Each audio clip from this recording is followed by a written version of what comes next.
जय श्री कृष्ण मित्रों, स्वागत है तमारू मारा रंगीन रसोडामां। જ્યારે તમે કંઈક અલગ બનાવવા માંગતા હોય ત્યારે તમે આ ચટાકેદાર કાઠિયાવાડી મસાલા રોટલો બનાવશો તો બધા જ ખાતા રહી જશે। તો આપણે તેની રેસીપી જોઈએ તો પહેલાં આપણે તે માટે ચટણી બનાવીશું। 1 નંગ લીલું મરચું, 1 કપ જેટલા ધાણા, 2 ચમચી તલ, 1 કપ શેકેલી શીંગના દાણા, 1 ચમચી લાલ મરચું, 1 ચમચી ધાણા જીરું અને સ્વાદ મુજબ આપણે મીઠું એડ કરીશું। હવે આ બધી જ વસ્તુને અધકચરી આપણે ખાંડી લઈશું। હવે આપણે બાજરાનો લોટ બાંધી લઈશું। તે માટે 1 બાઉલ બાજરાનો લોટ, 1 ચમચી લાલ મરચું, 1 ચમચી હળદર, 1 ચમચી ધાણા જીરું, 1 ચમચી લસણની પેસ્ટ, 1 ચમચી અજમા, 1 કપ ઝીણી સમારેલી મેથી અને સ્વાદ મુજબ મીઠું એડ કરીશું।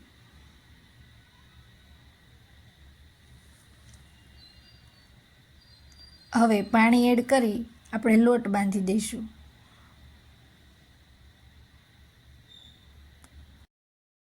હવે આ રીતે લોટને મસળીને આપણે રોટલો બનાવી લઈશું। રોટલો બની ગયો છે। હવે તેને આપણે શેકવા માટે લોઢીમાં નાખશું। લોઢી પર તેલ નાખ્યું છે। હવે રોટલાને શેકવા માટે નાખી દઈશું। હવે આ રીતે તેલ લગાવીને બંને બાજુ તેલ લગાવીને રોટલાને બરાબર સારી રીતે શેકી લેવાનો છે।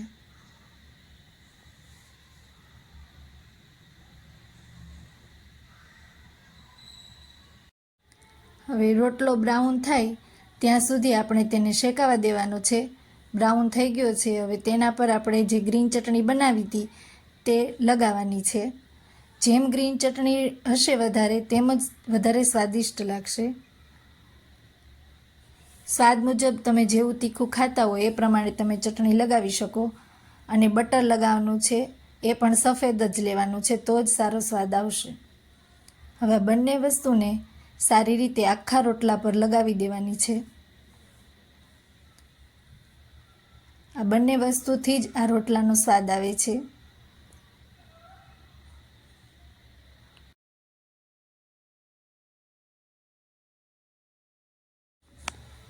હવે આ રીતે રોટલામાં ખાડા કરી દેવાના છે જેથી માખણ બરાબર રીતે અંદર ઉતરી જાય।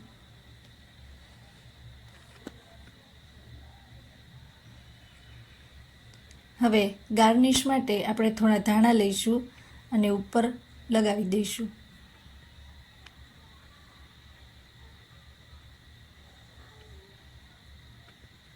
હવે આ રોટલાને ડીશમાં લઈ અને કટિંગ કરી નાખીશું।